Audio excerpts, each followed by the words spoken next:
নমস্কাৰ কি খবৰ মই নিৰঞ্জন বৰা মোৰ ইউটিউব চেনেল নিৰঞ্জন বৰালৈ আপোনালোক সকলোকে পুনৰবাৰ স্বাগতম জনাইছো যেহেতু অৰুণাচল প্ৰদেশ ষ্টাফ সিলেকশন কমিশনৰ ফালৰ পৰা আপোনালোকৰ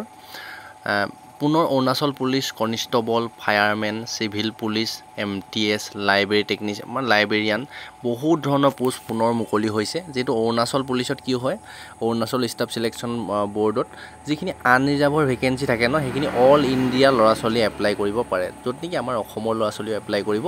পাৰিব আগত মই যেটো নিজে দিছো সেইকাৰণে জানো গোটেইখিনি কথা যেটো আপোনালোকে কিন্তু আনৰিজাৰ্ভতে আপোনালোকক কাউন্ট কৰিব আপোনালোকে পুনৰ ভেকেন্সি আহিছে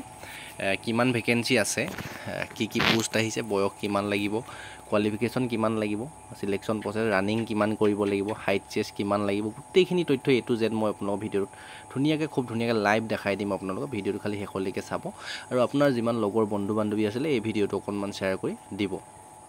আৰু ভিডিঅ'টো আৰম্ভ কৰাৰ আগতে এটা ৰিকুৱেষ্ট কৰিছো মোৰ ইউটিউব চেনেলটো যদি আপুনি এতিয়ালৈ সাবস্ক্ৰাইব কৰি ৰাখিছে তেন্তে বহুত ধন্যবাদ আৰু যদি সাবস্ক্ৰাইব কৰি ৰখা নাই তেন্তে সাবস্ক্ৰাইব কৰি কাষতে যেটো বেল আইকন আছে ন বেল আইকনটো প্ৰেছ কৰি অল কৰি ৰাখিব আহক এতিয়া ভিডিঅ'টো আৰম্ভ কৰো আপোনালোকে নটিছখন বা অৰুণাচল পুলিচৰ অফিচিয়েল ৱেবছাইট চাবলৈ কোটো যাবলৈ মই ধুনিয়াকে শিকাই দিম আপোনালোকে ভিডিঅ'টো খালি খৰচি মাৰি চাওক আপোনাৰ গুগল বা ক্ৰম ব্ৰাউজাৰ সাৰ্চ কৰিব APSSB মই জেনেৰেটৰ সাৰ্চ কৰি তেনেকে সেম টু সেম সাৰ্চ কৰিব APSSB মানে ইয়াৰ ফুল ফৰ্মটো হ'ল Arunachal Pradesh staff selection board তাৰ পিছত এনেদৰে আপোনাৰ একেবাৰে ওপৰতে যেটো লিংক আহিব দেখিছে ন apssb.nic.in www.apssb.nic.in এইটোতে আপোনালোক ক্লিক কৰি দিব ওপৰত যেটো লিংক আহিব এটোতে ক্লিক কৰি দিলে হৈ গলা বেলেগ কোটো ক্লিক কৰিবলৈ প্ৰয়োজন নাই খালি নেটটো স্লো হলে অকমান টাইম লাগিব যদি নেটটো ফাষ্ট হয় আপোনালোক লগ আপোনাৰ সেকেন্ডত ওয়েবসাইটটো খোল খাই যাব যেটো মোৰ নেটটো স্লো অকনমান ধৈৰ্য ধৰি ভিডিঅ'টো খুব ধুনিয়াকে হেকলৈকে চাব মই গোটেই কথাখিনি বুজাব লাগিব ন কোড কিমান মিনিমাম আপুনি 35 বছৰ 32 বছৰলৈকে আপোনালোকে এপ্লাই কৰিব পাৰিব যেটো অৰুণাচল পুলিচত বহুত বয়সলৈকে আপোনালোক পোষ্ট দিয়ে ইয়াত দেখিছে অৰুণাচল প্ৰদেশ কৰ্মচাৰী চয়ন board Arunachal Pradesh staff selection board ইয়াতে এনেকে পেজটো খোল খাব তাৰপৰ ইয়াতে advertisement notice apply admit card syllabus গোটেইখিনি ইয়াতে যেহেতু দিয়া থাকে আপুনি নটিচৰ জায়গা চুই দিলে আপুনি নটিচখন পাব বা অকনমান ওপৰলৈ স্ক্ৰল কৰিলে ধুনিয়াকে এনেকে দেখিব নটিচ বোৰ্ড বুলি আহি থাকিব ইয়াতে যদি চাই লেফট সাইডে সে দেখিছে final result of combined graduate level examination কিছুদিনৰ আগতে গ্ৰেজুৱেট লেভেলৰ অৰুণাচল প্ৰদেশৰ কাৰণে অলৰেডি যেহেতু হৈছিলে তাত আপোনালোকৰ এইখিনি ৰিজাল্ট আহিছে ফাইনাল ৰিজাল্ট এতিয়া advertisement for combined high secondary level examination 2025 তাতে ক্লিক কৰি দিয়াৰ পিছতে যিখন নটিচ আছে না এই নটিচখন আপোনাৰ মোবাইল ফোনত ধুনিয়াকে PDF আকাৰে ডাউনলোড হৈ যাব যেহেতু মই ইয়াতে ক্লিক কৰিম এতিয়া কিন্তু নটিচখন মই যেটো অলৰেডি ডাউনলোড কৰি থৈছো ডাইৰেক্ট আপোনালোক নটিচখনে দেখাম আপোনালোকে চাই থাকক তাত ক্লিক কৰি দিয়াৰ পিছতে আপোনালোকে এই নটিচখন ডাউনলোড হৈ যাব আপোনাৰ মোবাইল ফোনত দেখিছে ইয়াত দেখিছে government of Arunachal Pradesh staff selection board মানে অৰুণাচল প্ৰদেশৰ ভেকেন্সি হয় এখিনি আৰু ডেটটো যদি চাই 16 জুলাই তাৰিখে আহিছে মই যেটো পুৱা টাইম হ'ল আপোনাৰ ভিডিঅ'টো অকনমান লেটকে বনাইছো যেটো এপ্লাই বৰ্তমান ষ্টাৰ্ট হোৱা নাই হ'ব খুব সোনকালে সেইকাৰণে ভিডিঅ'টো অকনমান লেটকে বনাইছো recruitment notice advertisement number 04/2025 April মাহৰ নটিচ এখন কম্বাইন্ড সেকেন্ডাৰী লেভেল এক্সামিনেশন 2025 ইয়াত দিছে যে কিন্তু অফলাইনত হয় আগতে আজি কেইবছৰ মান আগলৈকে এতিয়া কিন্তু অনলাইন কৰি দিলে online application will be accepted application received hot any other mode shall be rejected মানে যেহেতু অকল অনলাইনতহে আপোনালোক একসেপ্ট কৰিব অনলাইনে কৰিব লাগিব আগতে অফলাইন হয় বহুতে হয়তো অফলাইন কৰিব তেনেকৈ কিন্তু একসেপ্ট নকৰিব ওপেনিং ডেটটো যদি চাই এপ্লাই ষ্টাৰ্ট হ'ব 1 তাৰিখ আগষ্ট মাহৰ 1 তাৰিখৰ পৰা এপ্লাই ষ্টাৰ্ট হ'ব আৰু লাষ্ট ডেটটো দি দিছে 25 আগষ্টলৈকে আপোনালোকে এইখিনি পোষ্টত এপ্লাই কৰি থাকিব পাৰিব আৰু tentative date of written exam গোটেই পোষ্টখিনিৰ কাৰণে যেহেতু এক্সামে অনুষ্ঠিত হ'ব যেটো ডেট দিয়ে হেতুতে আপোনালোকৰ এক্সাম হ'ব এক্সাম ডেটটো দি দিছে আগষ্ট মাহৰ 25 তাৰিখে শেষ হ'ব লাষ্ট ডেট আৰু লগতে 26 অক্টোবৰ তাৰিখে আপোনালোকৰ 26/10/2025 26 অক্টোবৰ তাৰিখে সানডে দিনে আপোনালোকৰ এক্সাম অনুষ্ঠিত হ'ব তাৰ পিছত যেহেতু এক্সাম হৈ যোৱাৰ পিছত ফিজিক্যাল টেষ্ট অনুষ্ঠিত হ'ব হেতু ডেটটো দি দিছে PET PST 18/11/2025 মানে নৱেম্বৰ মাহৰ 18 তাৰিখে আপোনালোকৰ অনুষ্ঠিত হ'ব ফিজিক্যাল টেষ্ট আৰু এওঁলোকৰ অৰুণাচল প্ৰদেশত যিখিনি ডেট দিয়ে ন সেই ডেটৰ মতে গোটেইখিনি কাম কাজ হয় একদিনো ইফাল সিফাল নহয় মই যেহেতু দি পাইছো আগত সেইকাৰণে আপোনালোকে প্ৰিপাৰেচন কৰিব লাগিব এপ্লাই কৰা দিনৰ পৰা 26 অক্টোবৰ তাৰিখে এক্সাম অনুষ্ঠিত হ'ব পোষ্টখিনি আৰু 18 অক্টোবৰ তাৰিখে তাৰ ফিজিক্যাল টেষ্ট যিখিনি হ'ব ফিজিক্যাল মেডিকেল তাৰ অনুষ্ঠিত হ'ব আৰু ৰিজাল্ট লগালগ 3-4 দিন বা 5 দিন বা এসপ্তাহৰ পিছতে আপোনালোক আহি আছে তে আগলৈ যাওঁ আমি চাওঁ ভেকেন্সিখিনি ডিটেইল অফ পোষ্ট প্ৰথমতে আছে কনষ্টেবল APBN অৰুণাচল প্ৰদেশ বেটেলিয়ানত আছে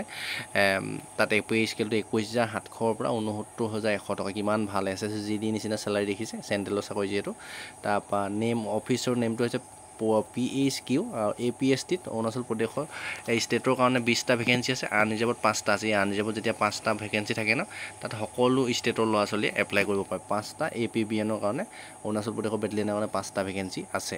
এক্স সাৰ্ভিচমেনৰ 2টা আছে তাৰপৰা কনষ্টেবল চিভিল পুলিচ য'ত নেকি অকণমান বেছি পোষ্ট আছে তাতো pay scale constable civil police মানে কি চাই লওক আমাৰ যেনেকৈ অসম পুলিচৰ UBটো তাত চিভিল পুলিচ বুলি কয় পশ্চিমানে বেলেগ ডিফাৰেঞ্চ নাই ড্ৰেছ চেছ বন্দুক চন্দুক চব পাব আপোনালোকে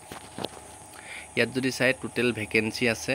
ভেকেঞ্চি পিছত কম পে স্কেলটো 21,700 পৰা 69,100 টকা পৰ্যন্ত আপোনালোকৰ পে স্কেল হ'ব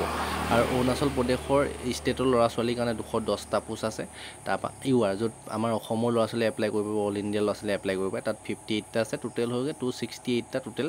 অৰুণাচল প্ৰদেশৰ চিভিল UB পোষ্ট আছে বুলি আপুনি ধৰি ল'ব পাৰে আৰু 58টা পোষ্টত আপোনালোকে এপ্লাই কৰিব পাৰিব আৰু এক্স সাৰ্ভিচমেনত 23টা পোষ্ট আছে তাৰপিছত কনষ্টেবল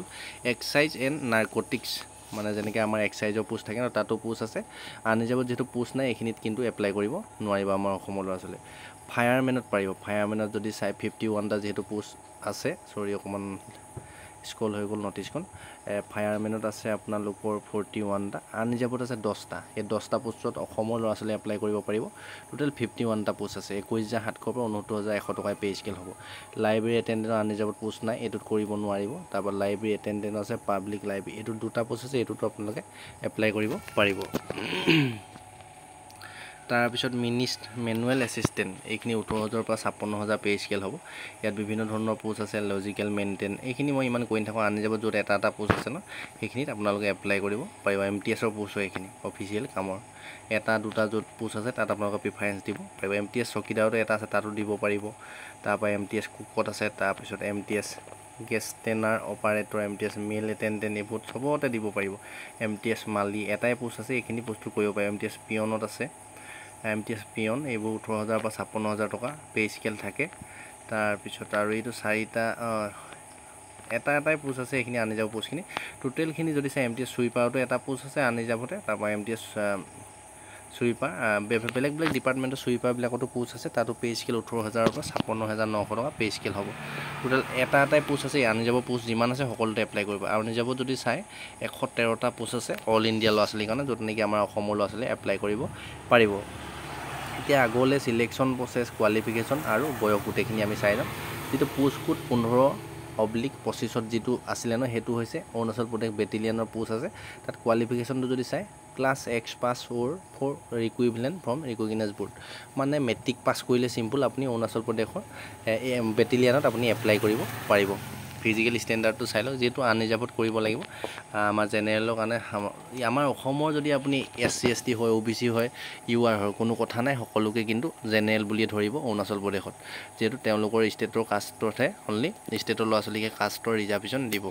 ইয়াত হাইট সকলোৱে লাগিব আমাৰ অসমৰ ল'ৰাৰ কাৰণে 165 আৰু ছোৱালী হ'লে 157 চেণ্টিমিটাৰ হাইট লাগিব বাকী এইবোৰ চাই একো মতলব নাই আপুনি 165 থাকিবই লাগিব যি কাষ্টে নহওক আমাৰ অসমৰ পৰা এপ্লাই কৰিলে আৰু ছোৱালী হ'লে 157 হাইট লাগিব তাৰপিছত যদি চাই আপুনি অল কেটেগৰী বডিখন লাগিব 79 চেণ্টিমিটাৰ মোৰ নৰ্মেল লাগিব ফুলাই 84 চেণ্টিমিটাৰ হ'ব লাগে আৰু ফিজিকেল ইফেক্টিভ ইয়াৰ ৰানিংটো চাই লওক কিমান হ'ব 100 মিটাৰ ৰেচ হ'ব 16 ছেকেণ্ডত ল'ৰা ছোৱালী 19 ছেকেণ্ড তাৰপৰা 1500 মিটাৰ ৰানিং হ'ব ল'ৰাৰ কাৰণে 8 মিনিটত তাৰপৰা ছোৱালীৰ কাৰণে 800 মিটাৰ ৰানিং হ'ব 5 মিনিটত তাৰপৰা হাই জাম্প মাৰিবলৈ মেক্সিমাম 3 এটেম্প মানে 107 মানে 3.5 ফুটমান ল'ৰাৰ কাৰণে হাই জাম্প হ'ব আৰু ছোৱালীৰ কাৰণে 3 ফুটমান হ'ব তাৰপিছত লং জাম্প মাৰিব লাগিব ল'ৰা 11 ফুট ছোৱালীয়ে 9 ফুট লং জাম্প মাৰিব লাগিব ফায়াৰ বেটেলিয়ানৰ পোষ্টটোত আৰু ইয়াত যদি চাই পে স্কেলটো 21,700 পৰা 69,100 টকা পে স্কেল থাকিব আৰু এইজটো যদি চাই যিহেতু জেনেৰেলতে কাউণ্টিং হ'ব আমাৰ অসমৰ ল'ৰা ছোৱালীৰ কাৰণে 18 বছৰ পৰা 22 বছৰ বয়সৰ ভিতৰত হ'লেহে আপুনি বেটেলিয়ানত এপ্লাই কৰিব পাৰিব মানে যিটো URৰ বয়স আছে সেইটোতে আপোনালোকে কিন্তু এপ্লাই কৰিব লাগিব আমাৰ অসমৰ পৰা এপ্লাই কৰিবলৈ হ'লে 18 পৰা 22 বছৰৰ ভিতৰত হ'লে আপুনি অৰুণাচল বেটেলিয়ানত এপ্লাই কৰিব পাৰে তাৰপিছত আছে কনষ্টেবল চিভিল পুলিচ 16/25 যিটো পোষ্ট কোড আছে মানে ইউবি যিটো পোষ্ট আছে অৰুণাচল পুলিচৰ তাতো মেট্ৰিক পাছেই লাগে চিম্পুল ফিজিকেল ষ্টেণ্ডাৰ্ডটো চাই লওক 165 সেণ্টিমিটাৰ হাইট থাকিব লাগিব ল'ৰা হ'লে ছোৱালী হ'লে 157 সেণ্টিমিটাৰ হাইট থাকিব লাগিব বডি একেই 79 সেণ্টিমিটাৰ নৰ্মেল 84 সেণ্টিমিটাৰ ফুলাব লাগিব আৰু ইয়াতো ৰানিং চানিংবিলাক একেই 100 মিটাৰ 100 মিটাৰ 16 ছেকেণ্ড ল'ৰা ছোৱালী 19 ছেকেণ্ড 1500 মিটাৰ ল'ৰাৰ 8 মিনিট আৰু 800 মিটাৰ ছোৱালী 5 মিনিট হাই জাম্প ল'ৰা 3.5 ফুট ছোৱালী 3 ফুট আৰু লং জাম্প ল'ৰাৰ 11 ফুট ছোৱালী 9 ফুট সেম তাৰপিছত ইয়াতো পে স্কেল একেই 21700 পৰা 69100 টকা আৰু এইজটো একেই 18 বছৰৰ পৰা 22 বছৰৰ ভিতৰত আপোনালোকে এপ্লাই কৰিব পাৰিব আনৰিজাৰ্ভতে যিহেতু এপ্লাই কৰিব লাগিব তাৰ পিছৰ পোষ্টটো আছে কনষ্টেবল টেক্স এণ্ড নাৰ্কটিক্স তাৰ কাৰণে একেই আপুনি মেট্ৰিক পাছ কৰিলেই হ'ব বা ITI কৰি থ'লেও হ'ব মেট্ৰিক পাছ নকৰিলেও ফিজিকেল ষ্টেণ্ডাৰ্ড একেই সকলোৱে 165 হাই লেভেল ল'ৰা ছোৱালী 157 সেণ্টিমিটাৰ বডি 79 সেণ্টিমিটাৰ নৰ্মেল ল'ৰা 84 সেণ্টিমিটাৰ ফুলাই হ'ব লাগিব ছোৱালী কোনো ধৰণৰ বডি নালাগে ইয়াত ফিজিকেল টেষ্টটোত অকণমান খালি টাইম বেছি দিছে চাই লওক মেলৰ 16 ছেকেণ্ড দিছে 100 মিটাৰ ৰেচটো তাৰপৰা ছোৱালী অকণমান টাইমিং কমাই দিলে 17 ছেকেণ্ড আৰু ইয়াত যদি 1500 মিটাৰ ৰেচটো যদি চাই 8 মিনিট 30 ছেকেণ্ড দি দিলে ল'ৰাৰ আৰু ছোৱালী একেই আছে 800 মিটাৰটো ৰেচটো 5 মিনিটে আছে আৰু লং জাম্প ল'ৰাৰ অলপ বেছি দিছে ইয়াত 14 ফিট দি দিলে ছোৱালীও 10 ফুট আৰু হাই জাম্প 120 সেণ্টিমিটাৰ প্ৰায় 3.5 ফুটতকৈ অলপ বেছি দিছে ল'ৰাৰ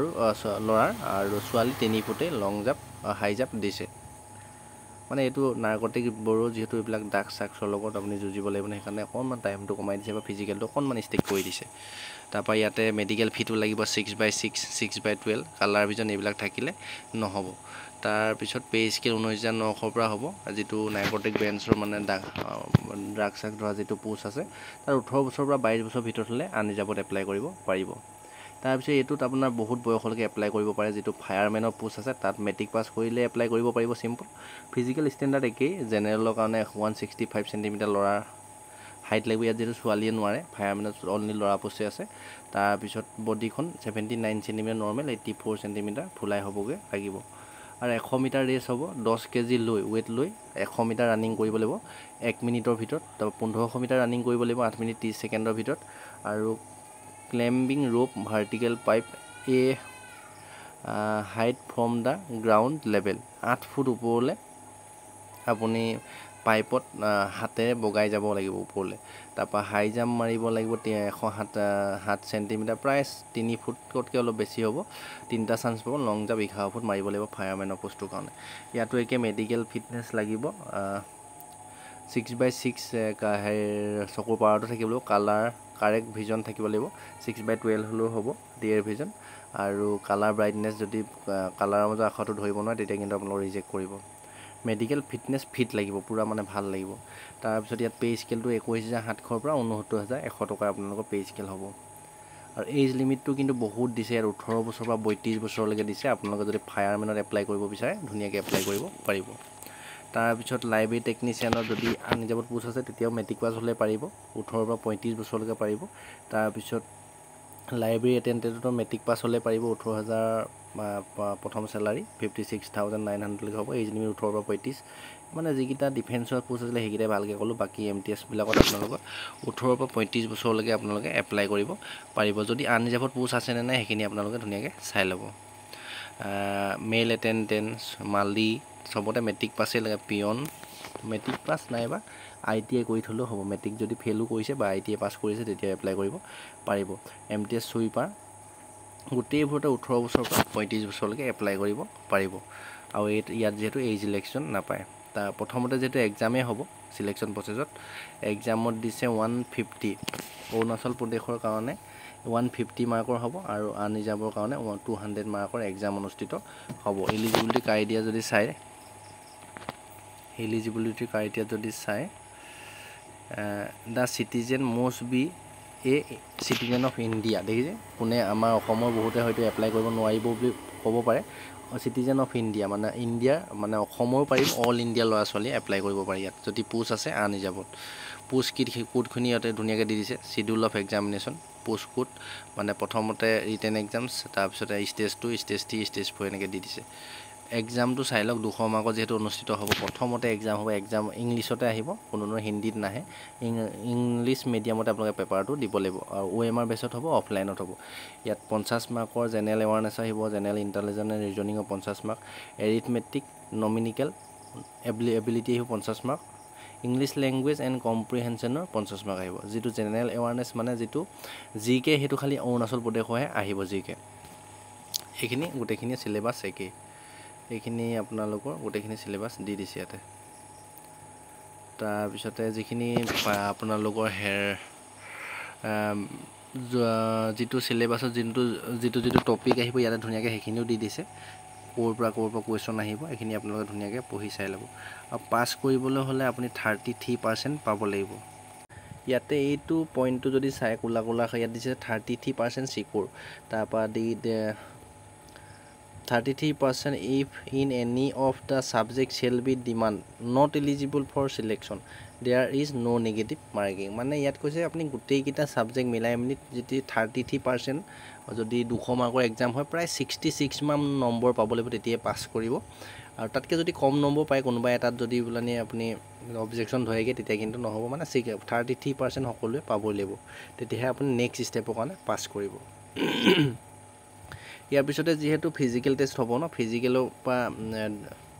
যিখিনি ফিজিক্যাল টেষ্ট হ'ব তাৰ কাৰণে আপোনালোকক 1:8 PST PET কাৰণে মাতিব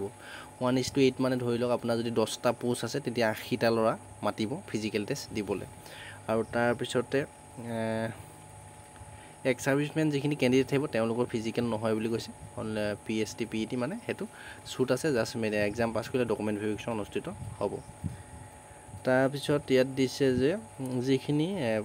ডিফেন্সৰ যিখিনি পোষ্ট আছে মানে ফায়াৰমেন কনষ্টেবল সিভিল পুলিশ গোটেইখিনি ষ্টেজ 2 যদি যিসকলে PST PET পাছ কৰিব মানে ফিজিক্যাল পাছ কৰিব ৰানিং চানি তেওঁলোকৰ মেডিকেল ফিটনেছ টেষ্ট হ'ব কোৱালিফাই কিন্তু মেডিকেল টেষ্টটো অনলি কোৱালিফাই নেচাৰ হয় তাত কোনো ধৰণৰ মাৰ্কিং নাথাকে ফিজিক্যালখিনিও আপোনালোকে কোৱালিফাই কৰিলে হ'ব ফিজিক্যালটো কোনো ধৰণৰ মাৰ্ক নাথাকে how to apply অনলাইন মাধ্যমত আপুনি এপ্লাই কৰিব লাগিব www.apssb.nic.in অফিচিয়েল ৱেবছাইটত এইখিনি গোটেইখিনি মোষ্ট ইম্পৰ্টেণ্ট কথাখিনি বুজাই দিলোঁ আৰু ডকুমেণ্ট যদি চাই ৰিচেণ্ট পাছপোৰ্ট ফটো 2 কপি লাগে মেট্ৰিকৰ চাৰ্টিফিকেট মাৰ্কশ্বিট লাগে তাৰপিছত অৰুণাচল প্ৰদেশৰ যিখিনি আছে তেওঁলোকৰ অৰুণাচলৰ চাৰ্টিফিকেট লাগে আৰু পাৰ্মানেণ্ট ৰেচিডেণ্ট চাৰ্টিফিকেট আমাৰ যেটো অসমৰ কাৰণে PRC হ'লে হৈ যাব তাৰপিছত PRC ডমিসাইল যি আছে সেইখন হৈ যাব কিন্তু PRC লিখিছে যেতিয়া PRC হ'লে হৈ যাব আৰু বেলেগ তেনেকুৱা একো ডকুমেণ্ট নাই মেট্ৰিক পাছৰ চাৰ্টিফিকেট লাগে আৰু PRC লাগে আৰু ID প্ৰুফ কিবা এটা হ'লে Aadhaar card PAN card voter card এইখিনি গোটেইখিনি কৈ দিলোঁ আৰু ইয়াত লাষ্ট এটা আছে আপোনালোকৰ এক্সামিনেশ্যন চেণ্টাৰ যেটো প্ৰথমতে এক্সাম অনুষ্ঠিত হ'ব না এক্সামটো দিবলৈ আপুনি অৰুণাচল প্ৰদেশতে যাব লাগিব আমাৰ অসমত নোৱাৰিব ইয়াত চেণ্টাৰবিলাক ধুনীয়াকৈ দি দিছে বোমডিয়া চেপা পাছিঘাট আলু ইটানগৰ পাপুমপাৰে জেৰো তেজু নামচাই চাংলং টাৱাং খনসা ৰয়িং লংডিং এণ্ড য়ংকিং মানে এই অৰুণাচল প্ৰদেশৰ এই 15খন ডিষ্ট্ৰিক্টতে আপোনালোকৰ এক্সাম হ'ব তাত আপোনালোকৰ যিকোনো 3টা সিলেক্ট কৰিব পাৰিব আপোনাৰ যোনটোতে মন যায় 3টা সিলেক্ট কৰিব পাৰিব তাৰ যিকোনো এটাতে আপোনালোকৰ এক্সামটো পৰিব তাৰপিছত আৰু যদি চাই তাৰপিছত যদি ফিজিক্যাল টেষ্ট দিবলৈও কিন্তু আপোনালোক অৰুণাচল প্ৰদেশতে যাব লাগিব গোটেইখিনি মানে সিলেকশ্যন প্ৰসেছ আপুনি অৰুণাচলত যাব লাগিব জাস্ট এপ্লাই কৰি আপুনি অসমত কিন্তু একো দিব নোৱাৰিব চাকৰি পালো অৰুণাচল প্ৰদেশতে লাইফ টাইম হ'ব আৰু যেটো অৰুণাচল প্ৰদেশৰ এখিনি চেন্ট্ৰেলৰ চাকৰি হয় অলপ ৰিস্কি হয় যেটো অৰুণাচলটো অলপ মানে জেগাটো কম পায় আৰু কেনেকুৱা কি কথা তাতে যদি এপ্লাই কৰিব বিচাৰে ধুনীয়া কথাখিনি বুজাই দিলোঁ আপোনালোক 1 আগষ্ট তাৰিখৰ পৰা এপ্লাই কৰি ল'ব আৰু এক্সাম ডেট 10 অক্টোবৰ 2025 আৰু এক্সাম যদি পাছ কৰে 10 দিন এসপ্তাহৰ ভিতৰত ৰিজাল্ট আহি যায় আপোনালোকৰ ডাইৰেক্ট আপোনালোকে ফিজিক্যাল টেষ্টটো 18 নৱেম্বৰত হ'বই গোটেইখিনি তথ্য দি দিলোঁ ডেছক্ৰিপশ্যনতে হোৱাটছআপ গ্ৰুপৰ লিংক আছে টেলিগ্ৰাম চেনেলৰ লিংক আছে ইনষ্টা ID ফেচবুক পেজৰ লিংক আছে গোটেইখিনি লগত জড়িত হৈ থাকিব বিচাৰিলে সাবস্ক্ৰাইব ফলো কৰি ল'ব আৰু ডেছক্ৰিপশ্যনত যিটো টেলিগ্ৰাম চেনেলৰ লিংক আছে তাতে অফিচিয়েল জাৰি হোৱা নটিছখন মই দি থম তাৰ পৰা নিজে গৈ আপোনালোকে ভালদৰে পঢ়ি চাই ল'ব তেতিয়া ইয়াত গৈ গোটেই কথাখিনি বুজিব পাৰিব ধন্যবাদ